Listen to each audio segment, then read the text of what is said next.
Hey everybody, it's Jeremiah here. Today we're going to talk about how to introduce new songs in your church. Alright, so today's conversation is about leading new songs in your church. And the first thing we need to figure out before we lead any new song is we need to know where we are right now. So think about the songs you've got, look them up. If you're on Planning Center, you can download a list of songs that you're currently doing. If you don't know the songs you're currently doing, that's your first step. You need to know what songs you're doing. So take this list, and then we're actually going to analyze them, and we're going to analyze them in what's called the phases of the heart. John Wimber, back in the 70s and 80s, he helped found the Vineyard movement of churches, and he was kind of a guru of worship in that time, where a lot was changing. It's when the contemporary movement was happening. And he talked about there being 5 phases of the heart. And these are phases that our hearts move through during worship. And knowing those phases helps us build set lists. So most of you guys have probably experienced this, whether you knew it or not. And so most of our sets, they'll start with an up song. And we'll start to move toward the deep end of the pool throughout the set. That's going through the phases of the heart. So the 5 phases that he talked about were songs that were calls to worship, where we're focusing everybody in together. Matt Redman's song Here For You is one of my favorites, just lyrically, that says, hey, we are here for you, Jesus, right? It sets the tone, it sets the table for what is about to happen, gets everybody on the same page. Hey, this isn't a concert. We are here to interact with Jesus. The second phase is called engagement or declaration. We're going to start singing songs about Jesus together. So not necessarily to him. These are going to be songs that are about Jesus and about God and about that relationship. Then we're going to move into songs where we're starting to express things to God. So now we're shifting from singing horizontally to singing vertically, where we're actually going to start saying some of these things to God in our worship set together. Then we'll move into what they call visitation. And these are songs where we're asking for more. We're going deeper. Songs like Holy Spirit, right? Holy Spirit, you're welcome here. Where God begins to answer, and we start to really experience the visitation of God through our worship.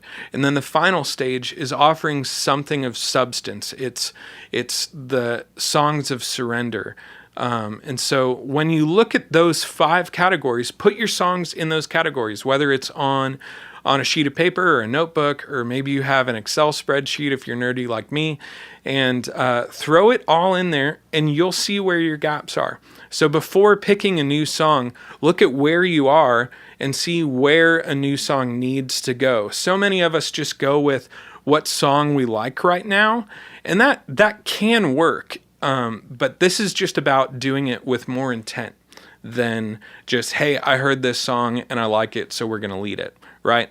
This is trying to be more systematic about what we sing. And so as you look at those 5 phases of the heart, look at what's missing. You'll see, as you write those songs down, you'll see which lists are shorter than the others. So as you're listening to new songs, be thinking about and filtering those songs through the 5 phases of the heart, and you'll be able to build your set lists in a way stronger fashion, no matter how many songs you're leading. So for instance, we did this with my team about a year ago, and we saw that we had some great call to worship songs. We of course needed more. I feel like everybody always needs openers. Get the blood pumping, those kinds of songs. So we always needed those.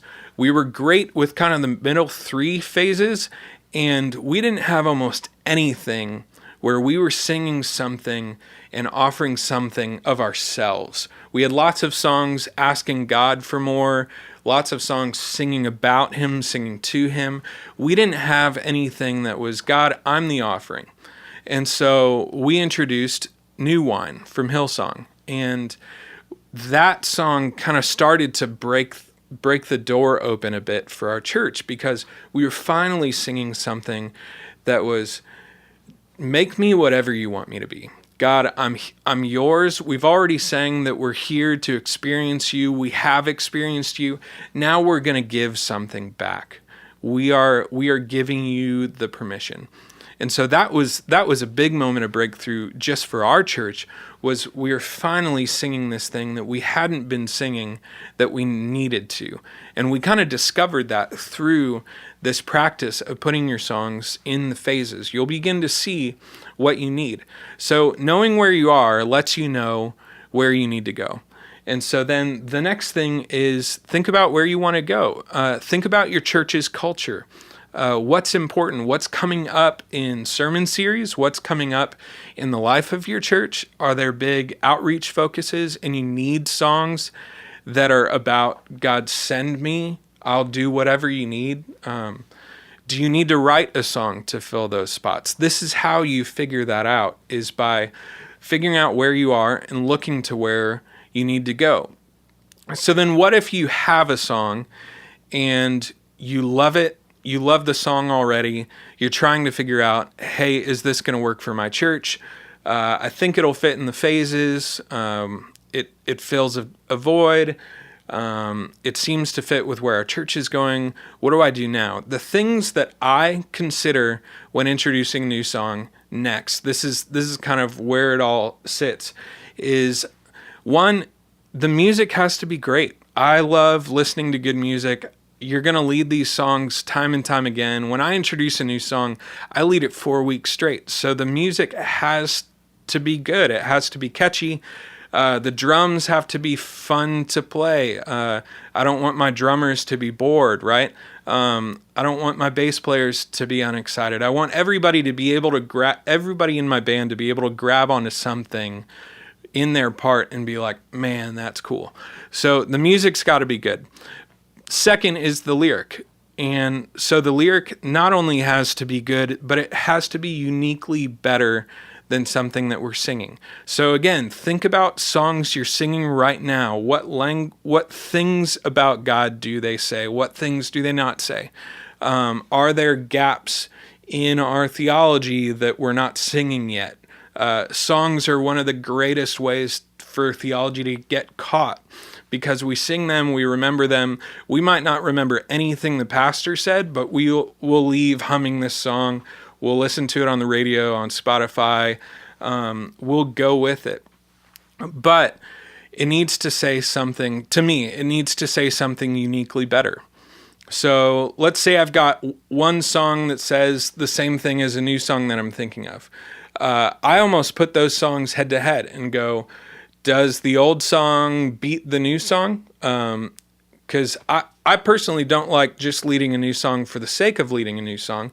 But sometimes if this older song is too stale for us, we just need to give it a pause. So we'll swap it out for a season, right? Maybe that season's a couple years, and then we'll pull the old one out at a worship night or something, and all of a sudden we've got a whole new context for this old song that we used to sing that everybody knows, everybody loves, and it just goes off great. We had this with the old song Breathe. So at my church a handful of years ago, everybody knew Breathe. We were a Vineyard church. It was an old Vineyard song. And we pulled it out probably after 5 or 6 years since it had been sung. And we only did it the one time. But just in that new context that time gives, it just was so incredibly sweet. So think about the lyrics, right? Maybe you've got to swap one out for a season. Maybe the new song doesn't say it as well as the song you have now, and maybe you just need to rearrange it. So think about the music, think about the lyrics, and then lastly, think about singability. Your congregation, my congregation, everybody's congregation that I know of, they're not professional singers, they're not trained singers. They're showing up, just having argued in the car, dropped their kids off, life's crazy, they picked up some coffee, they're trying to wake up. Don't out-sing them. Don't pick songs that they can't sing. So what's helpful to me is I can read sheet music and I can write it, so you can learn how to do that. And if you actually write it out, you can visually see the height difference that you're going to be singing, right? And so you can visually see it. If you can't do that, maybe you can do MIDI recording stuff, and you can plug in a MIDI keyboard into GarageBand or Pro Tools or something like that, and you can visually see the height that the range of the song is. So think about who's going to be singing this song? Am I leading a women's conference? Am I doing a men's conference? Is this a Sunday morning? We need to pick a key that everybody can sing, and we need to choose songs that everybody can sing. Or the question, can we make it to where it's singable again? Can we maybe not do that octave jump? Can we maybe swap it between a male and a female vocalist? So the male will sing, the down octave verse, and the woman will sing the second verse that goes up the octave, but nobody has to sing the octave jump. We're just doing it because of the nature of our voices, right? All right, so let's recap. So think about where you are. Think about the phases of the heart. What songs you're leading now. If you don't know those, figure that out. Look at your set lists from the last 6 months to a year. Write down every song you've done. Think about where you're going. Where do you need to go? What are the gaps that need to be filled? And then think about the new song that you hear or the new song that you write.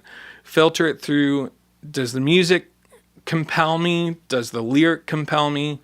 And is it going to be singable for my church? So I hope that helps you. If it does, make sure to like and subscribe. There will be more videos like this. If you have questions for us, put it in the comments below. We'll make sure to get back to those. We'd love to know your feedback. What is helpful for you guys? I'll make sure to link some stuff in the description below. But I hope that helps. Have an awesome Sunday, and we'll see you guys next time.